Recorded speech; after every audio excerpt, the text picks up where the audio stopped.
आपने मुर्गियां उड़ती हुई तो देखी होंगी, लेकिन क्या कभी आपने सुना या पढ़ा है कि ऐसा रेस्टोरेंट है जहां मुर्दा मुर्गियां उड़ती हैं? थाईलैंड के शहर बैंकॉक में एक ऐसा मुनफरिद रेस्टोरेंट है जहां एक गुलेल नमा आले से तली हुई मुर्गी हवा में उछाली जाती है, जिसे वेटर मुनफरिद अंदाज में पकड़ते हैं।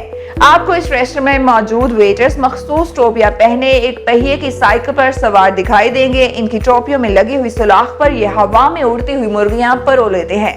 रेस्टोरेंट में 1986 से यहाँ की मशहूर डिश इसी तरह पेश की जाती है। रेस्टोरेंट के मालिक का कहना है कि यह अछूता ख्याल उन्हें नॉर्वे से आने वाले वाइकिंग्स के बारे में बनने वाली एक फिल्म को देखकर आया। फिल्म में वाइकिंग्स आग के गोलों को इसी तरह फेंकते थे और मुझे यह ख्याल इतना पसंद आया कि मैंने ऐसे खाना पेश करना शुरू कर दिया।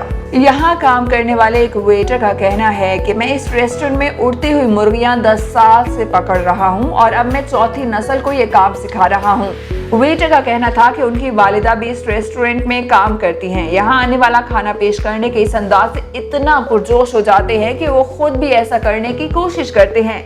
यहाँ पर खाना खाने के लिए आने वाले लोग सिर्फ ये अनोखा अंदाज देखने के लिए आते हैं। ज्यादातर लोगों का मानना है कि खाना ऐसे पेश करने का अंदाज ना उन्होंने कभी देखा और ना ही सुना है।